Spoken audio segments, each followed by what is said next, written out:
Pemahaman ilmu pendidikan yang digunakan sebagai dasar pelayanan BK adalah A. Pendidikan adalah proses kehidupan dan bukan proses untuk mempersiapkan kehidupan. B. Pendidikan diselenggarakan oleh alam, manusia, atau benda-benda. C. Pendidikan merupakan upaya membantu individu mencapai perkembangan yang optimal.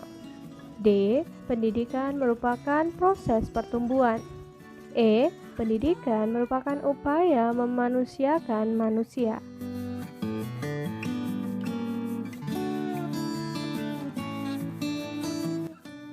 Kira-kira yang mana nih teman-teman? Dasar pelayanan BK? Betul banget, yang C. Pendidikan merupakan upaya membantu individu mencapai perkembangan yang optimal.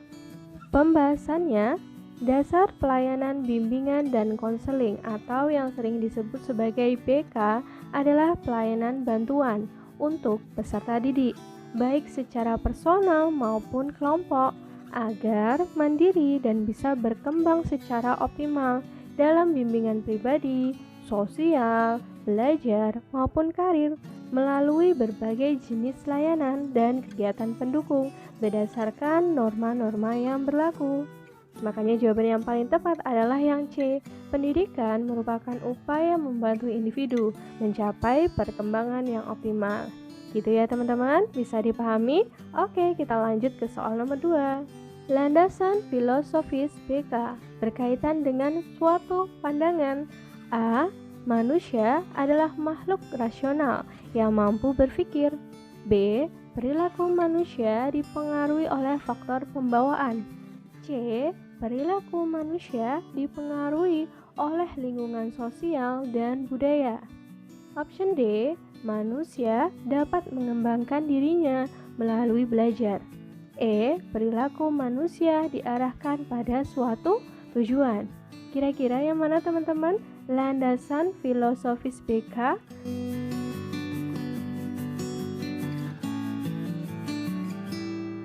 Betul banget, yang A. Manusia adalah makhluk rasional yang mampu berpikir.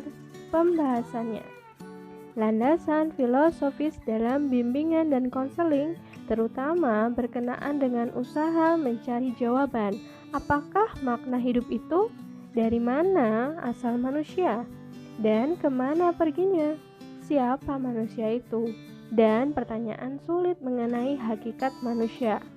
Pandangan itu muncul karena manusia adalah makhluk rasional yang mampu berpikir dan mempergunakan ilmu untuk meningkatkan perkembangan dirinya. Gitu ya teman-teman. Semisal nanti ada pertanyaan atau ada hal yang ingin didiskusikan, bisa teman-teman tuliskan di kolom komentar. Kita lanjut ya ke soal nomor 3. Penerapan cyber counseling dalam layanan konseling berlandaskan A. Filosofis, B. Psikologis, C. Sosial budaya, D. Ilmu pengetahuan dan teknologi, E. Yuridis. Kira-kira yang mana teman-teman?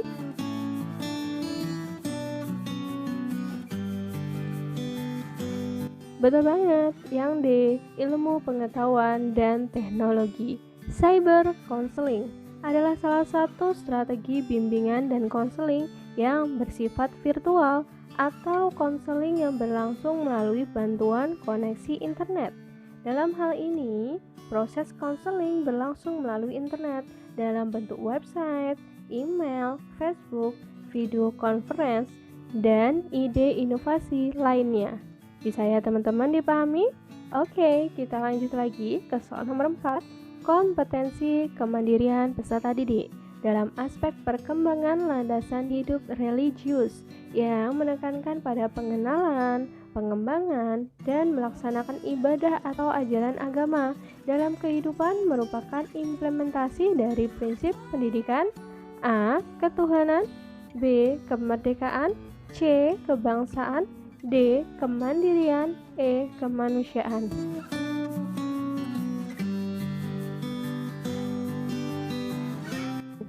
Gampang banget ini teman-teman. Yang mana? Betul banget, langsung gitu ya. Yang A. Ketuhanan. Pembahasannya, Kompetensi kemandirian peserta didik dalam aspek perkembangan terdiri dari landasan hidup religius, perilaku etis, kematangan emosional, kematangan intelektual, kesadaran tanggung jawab sosial, kesadaran gender, pengembangan diri, perilaku kewirausahaan atau kemandirian perilaku ekonomis, wawasan dan kesiapan karir, serta kematangan hubungan dengan teman sebaya. Kalau nomor 4 ini jelas ya teman-teman, ada kata-kata dalam landasan hidup religius, tentunya implementasi dari prinsip pendidikan ketuhanan. Bisa ya? Kita lanjut ke soal nomor 5, ini soal terakhir teman-teman, kita coba ya. Nomor 5. Peserta didik memiliki pemahaman terhadap diri sendiri dan lingkungannya, merupakan proses pembelajaran dalam layanan BK yang terkait dengan fungsi BK. A. Penyesuaian, B. Adaptasi, C. Pemahaman, D. Pencegahan, E. Perbaikan. Kira-kira yang mana teman-teman?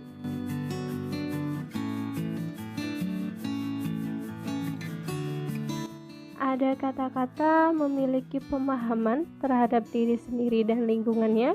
Betul banget, yang C. Pemahaman.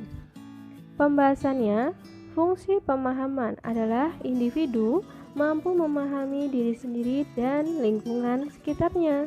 Hal ini merupakan modal dasar untuk mengatasi titik tempuh terhadap masalahnya. Dan suatu pemahaman tercapai jika antara individu dan guru bimbingan konseling saling memahami masalah tersebut, sehingga mampu meningkatkan kualitas perkembangan individu.